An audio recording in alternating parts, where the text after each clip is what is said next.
Welcome to Jaren's Historical History Hour with your host, Jaren Rogers, former host of the Mathematical Math Hour, until he realized he sucked at math. Thank you. Thank you. You might be asking, why am I wearing green today? It's because we're going to talk about St. Patrick. Not this Patrick. No! This is Patrick! Not that Patrick. This Patrick.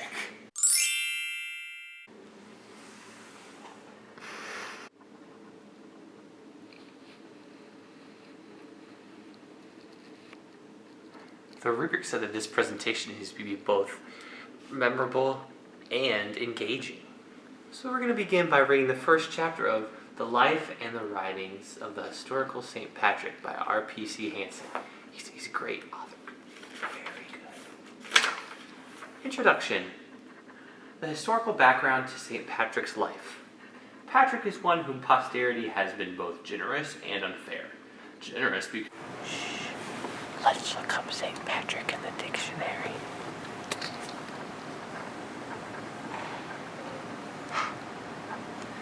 Patrick, Canadian ice hockey player and manager in the U.S. after 1926. St. Patrick. It's not St. Patrick. St. Patrick.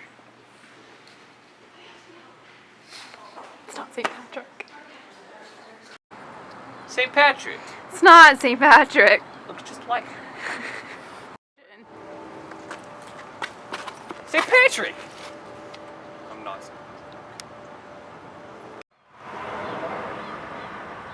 St. Patrick. St. Patrick.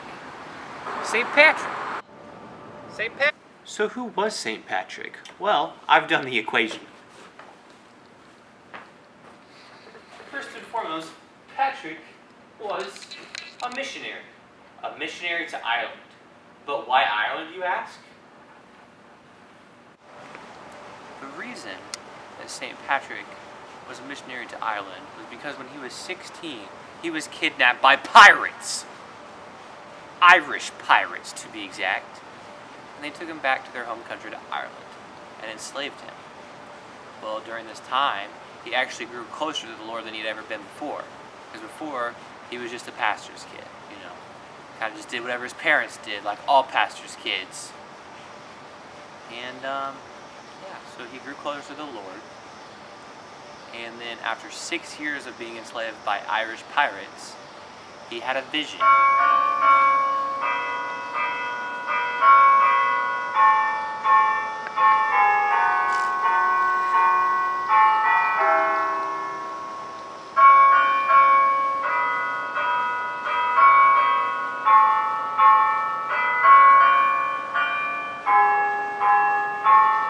He had a vision that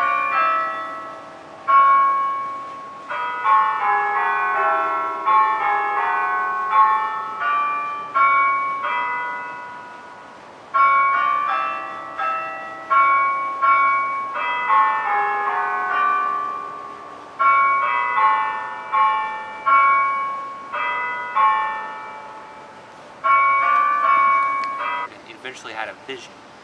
The vision said that there was a ship ready for him to take him back to Britain. So he took this as a sign to attempt his escape. His escape was successful, and he got on a ship leading back to Britain, and was eventually reunited with his family after being enslaved for 6 years.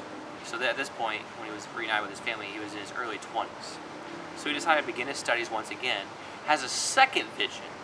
This vision is a vision of a man from Ireland carrying a message from the people of Ireland, begging St. Patrick to come and speak to him.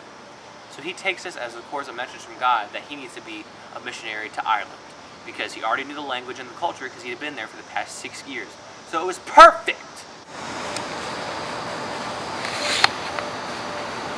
Most of what we know about St. Patrick's mission in Ireland comes from his own writings.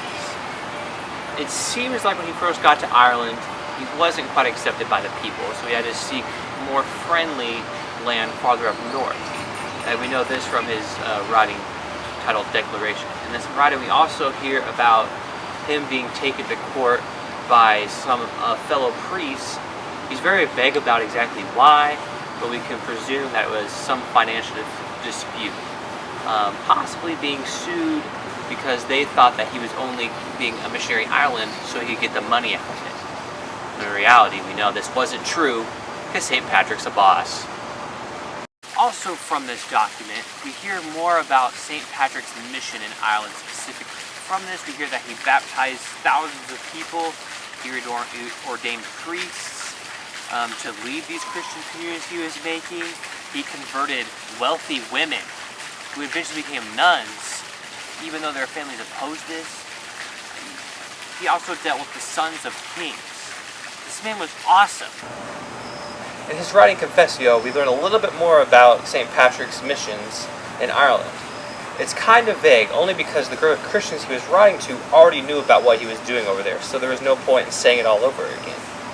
He does say this about the Irish he was ministering to. Never before did they know of God except to serve idols and unclean things, but now they have become the people of the Lord, and they are called children of God.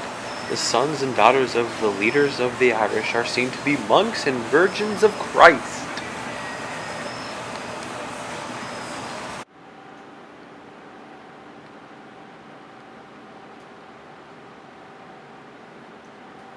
Just because St. Patrick was a super nice guy and a boss doesn't mean he didn't have his problems in Ireland. You see, he never accepted gifts from kings, so this meant that he was without legal protection. So on multiple occasions, he was beaten, he was robbed, even waited 60 days in prison awaiting his execution.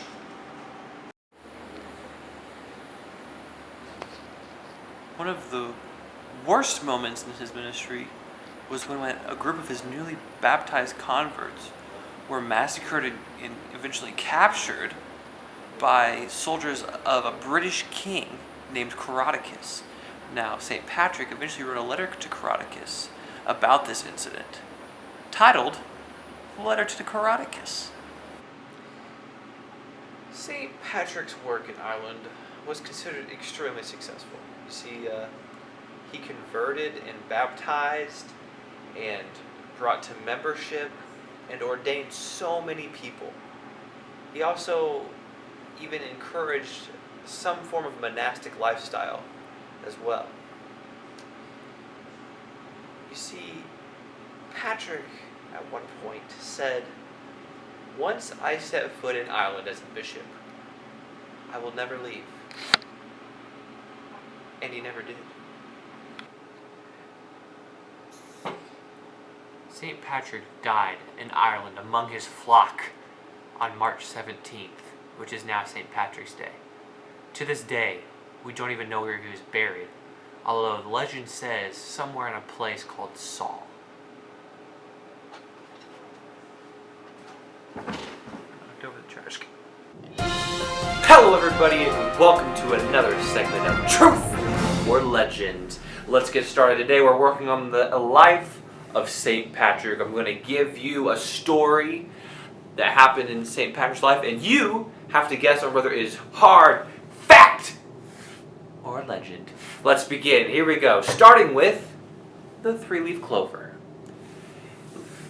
The story goes that St. Patrick used a three-leaf clover to describe the Trinity to the people he was sharing with. Is it truth or legend? Answer now. Go ahead, just shout it out. Just thank you.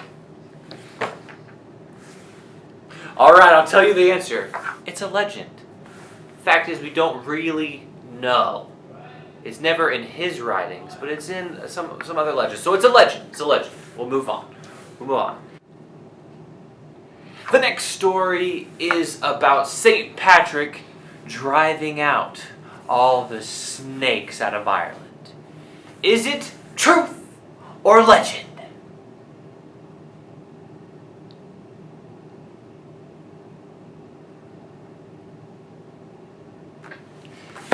It's legend, okay? It turns out that we didn't really know. There was always no snakes in Ireland. It wasn't even before his time. There were no snakes. So although we would like to say that St. Patrick did it, it's a legend. Moving on.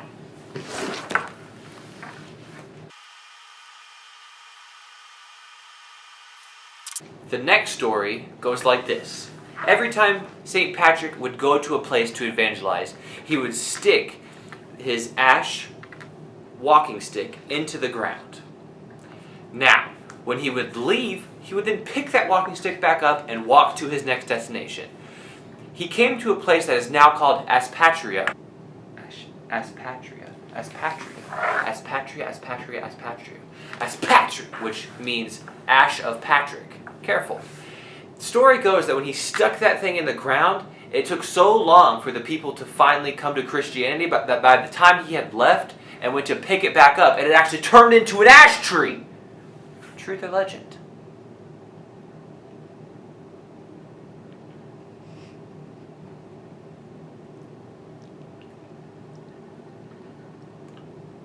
It's a legend. It was written a long time after St. Patrick was around, and there's no evidence behind it. So, moving on!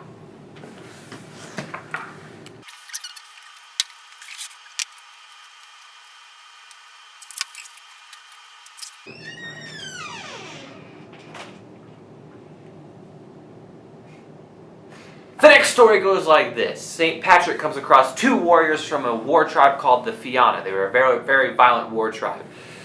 It was a nice story because he tried to convert them to Christianity while they defended their pagan lifestyles, and it kind of showed you the contrast between the lifestyle that St. Patrick had set up that was peaceful to the violent lifestyle that these people had set up.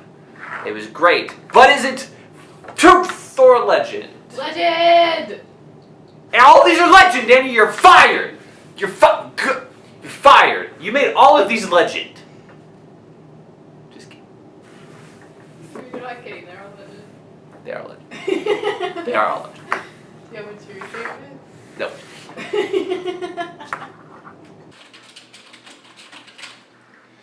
You see, this happened around the 5th century. We learned in class that between the 4th century and the 7th century, there were a lot of mass baptisms and conversions, and mainly what these were used for was to gain control of a certain group of people. But St. Patrick didn't do that. You see, in Ireland, he genuinely cared about the Irish people.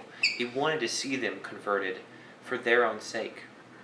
You see, we see this in the way that he never accepted money from kings.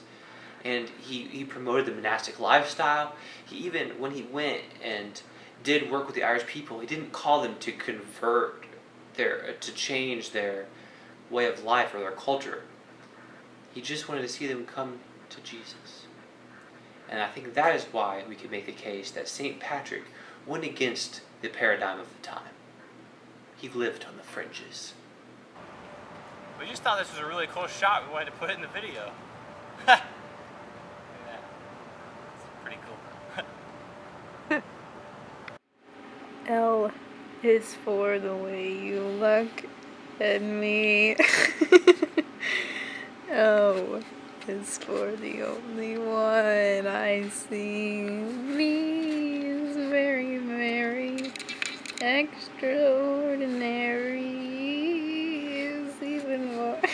And anyway, your adoring love is all that I can give to you. Love is more than just a game. Two, and love can make it take my heart, but please don't forget love is made for me and you.